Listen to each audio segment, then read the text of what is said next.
Hello everyone, কেমন আছেন সবাই? আজ আমি আপনাদের সাথে শেয়ার করব ভাপা কইয়ের রেসিপি। তো চলুন দেরি না করে রেসিপিতে চলে যাই।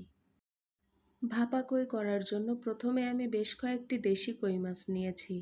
এবার মাছগুলোকে ম্যারিনেট করার জন্য 1 টেবিল চামচ হলুদ গুঁড়া, 1 টেবিল চামচের মতো লবণ, 1 টেবিল চামচ শুকনো মরিচের গুঁড়া, 2টির মতো পেঁয়াজ কুচি, ছোট করে কেটে রাখা চুই ঝাল, 1 টেবিল চামচ আদা রসুন পেস্ট, 1 টেবিল চামচ জিরা ও গরম মশলা বাটা, 2-3টা ফালি করা কাঁচামরিচ এবং পরিমাণ মতো সয়াবিন তেল দিয়ে হাত দিয়ে ভালোভাবে মেখে নিব।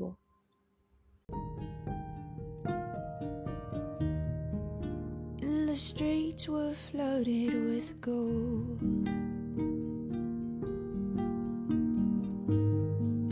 When the treetops swayed.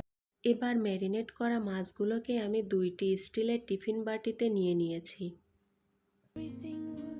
এবার বাটিগুলো ঢাকনা দিয়ে ঢেকে আমি রাইস কুকারে ভাতের ভিতরে দিয়ে দেব। ভাতগুলো প্রায় 80% মতো সেদ্ধ হয়ে গিয়েছিল।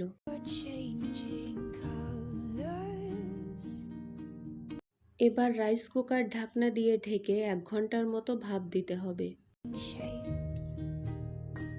1 ঘন্টা পর রাইস কুকার থেকে বের করে নিলেই রেডি হয়ে যাবে ভাপা কই।